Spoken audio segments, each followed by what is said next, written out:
नमस्कार, एक बार फिर से मैं आप सभी के सामने उपस्थित हूँ बेहद महत्वपूर्ण टॉपिक के साथ। और आज हम बात करने वाले हैं नेक्रोफिलिया के बारे में कि नेक्रोफिलिया अपराध होता है या नहीं होता है। पहले ये कंफर्म कर लेते हैं कि आखिर नेक्रोफिलिया है क्या। तो शव के साथ यदि कोई दुष्कर्म करता है या शारीरिक संबंध बनाता है तो उसको हम नेक्रोफिलिया कहते हैं। ठीक है, तो यहाँ पर एक मामला दर्ज करवाया गया था एक माँ के द्वारा कि उसकी बेटी के मृत शरीर के साथ बलात्कार किया गया है, तो उस आरोपी को बलात्कार के तहत सजा मिलनी चाहिए। सो यहाँ पे कहा गया कि भाई नेक्रोफिलिया एक जघन्य अपराध तो है, लेकिन उसको बलात्कार की श्रेणी में शामिल करके उसके ऊपर वो धाराएं लगा करके हम उसको सजा नहीं सुना सकते हैं।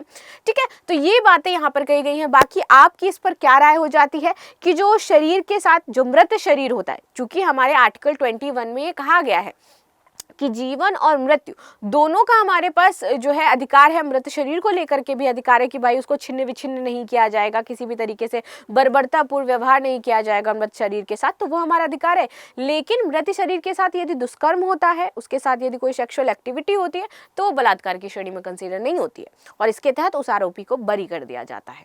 तो आपकी इस पर क्या राय है मुझे अवश्य बताइएगा। आज आते हैं इस पूरे टॉपिक को समझते हैं, क्या क्या इंपॉर्टेंट पॉइंट्स हैं, कौन कौन से केसेस अभी तक सामने आए थे और हाईकोर्ट ने यह फैसला आखिर क्यों लिया है। ठीक है, सो मेरा नाम है प्राची मिश्रा और संस्कृति आईएएस के इस प्लेटफॉर्म पर आप सभी का बहुत बहुत स्वागत है। Sexual intercourse with a dead body is horrendous crime but not a rape. किसने बोला है? ये छत्तीसगढ़ हाई कोर्ट ने बोला है कि भैया ये जघन्य अपराध तो है, लेकिन ये रेप नहीं मानेंगे हम। ठीक है, और इसके तहत रेप की धाराएं लगा करके उस व्यक्ति को सजा नहीं दी जाएगी।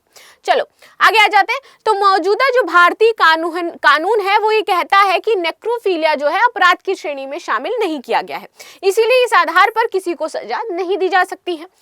मामला जो हो जाता है वो छत्तीसगढ़ के गरियाबंद जिले में 9 वर्षीय एक बच्ची की हत्या और हत्या के बाद दुष्कर्म से जुड़ा हुआ है। तो यहाँ पे उसको जो सजा सुनाई जाएगी वो सिर्फ और सिर्फ उस नाबालिग लड़की की हत्या की सुनाई जाएगी, लेकिन पॉस्को एक्ट के तहत जो सेक्सुअल हैरेसमेंट का मामला है वो उसके ऊपर नहीं बनेगा। ठीक, अब ये हमारे एक तरीके से आप कह दो कि लूप होल हो जाता है हमारे लाइक कानून का, या फिर अदर चीजें हैं। सो जो आपकी राय है वो मुझे जरूर बताना कमेंट में। आगे आ जाते हैं।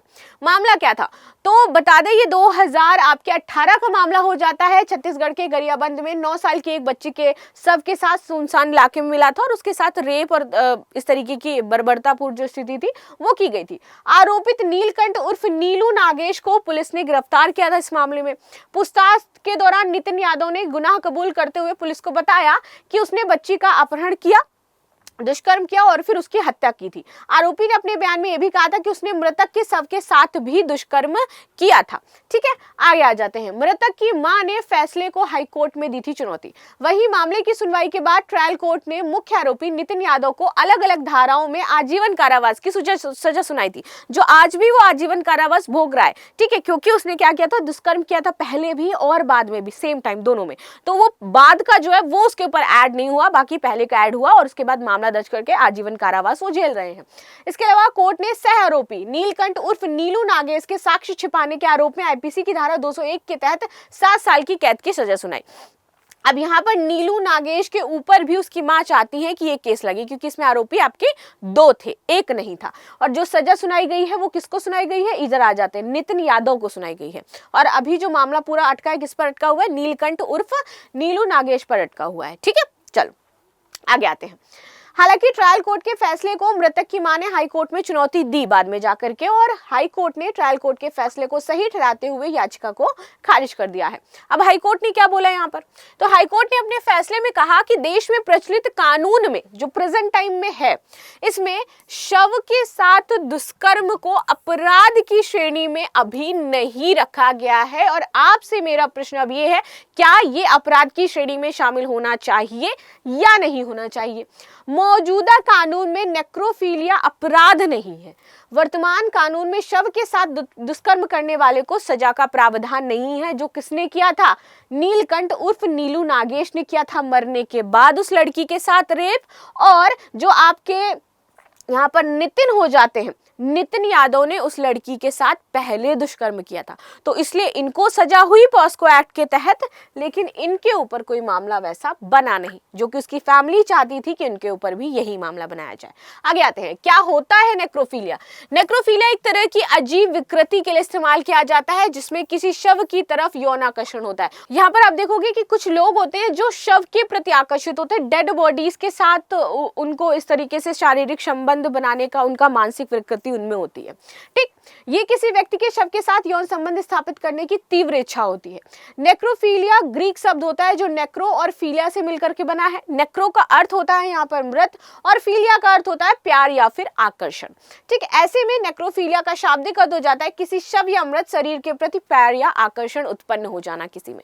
आगे आते हैं, अन्य मामले इसमें अगर बात करें तो एक था आपका उत्तर प्रदेश राज्य अन्य के बनाम मामले में इलाहाबाद उच्च न्यायालय का क्या कहना था। देखिए, न्यायालय ने सुरेंद्र कोहली बनाम उत्तर प्रदेश राज्य और अन्य के मामले में इलाहाबाद उच्च न्यायालय द्वारा पारित निर्णय पर भरोसा करते हुए, जिसे निठारी हत्याकांड के नाम से जाना जाता है, इस बात पर भी प्रकाश डाला। निठारी हत्याकांड हम सभी जानते हैं कि उसमें क्या करता था वो व्यक्ति, लड़कियों को पहले मार देता था, उनके साथ रेप करता था, उनकी बॉडी का कुछ पार्ट जो है वो खाता भी था। अभी तक का सबसे, यदि मैं कहूँ कि इस टाइप का जो बहुत हीनियस हो, बहुत क्रिमिनल टाइप माइंड का हो, बहुत घिनौना, कि आप किसी इंसान की बॉडी खा रहे हो मार करके, वो उस टाइप की इंसान की मेंटालिटी थी। बच्चों को अगवा करता था, लड़कियों को अगवा करता था और उनको मार करके फिर ये सारे काम करता था।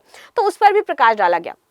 ठीक है, कि भारत के संविधान का अनुच्छेद 21 ना केवल सम्मान के साथ जीने का अधिकार प्रदान करता है, बल्कि सम्मानजनक तरीके से मरने का भी अधिकार प्रदान करता है, कि इंसान सम्मान से मरे। उसको इस तरीके से विकृत करके उसकी आंखें निकालना या फिर ये सारे काम बहुत ही हीनियस है।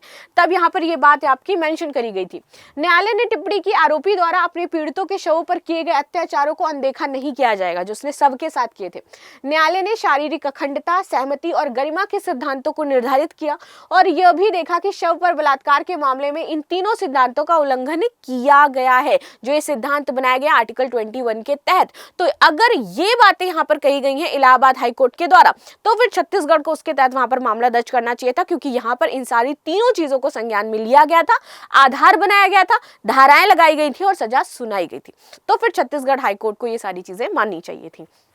आगे आते हैं, भले ही भारतीय आपराधिक कानून नेक्रोफीलिया को अपने आप में अपराध के स्वरूप में मान्यता नहीं देता है, लेकिन मृत शरीर के साथ जो मानवाधिकार हैं उनको भी नकारा नहीं जा सकता है। एक मृत शरीर के साथ बलात्कार करना सबसे जघन्य अपराधों में एक है, जिसके बारे में कोई सोच सकता है।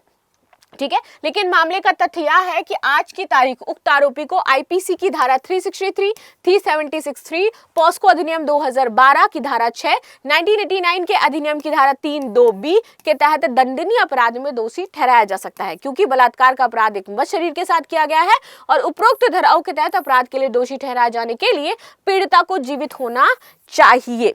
ठीक है, तो ये बातें यहाँ पर कही गई थी, तो इसके तहत इन तो चीजों में मामला दर्ज हो जाता है, लेकिन मृत शरीर के बाद उसके साथ जो विकृति की गई है, चूंकि हम उसे अपराध नहीं मानते हैं, इसलिए उस पर कोई केस बनता नहीं है।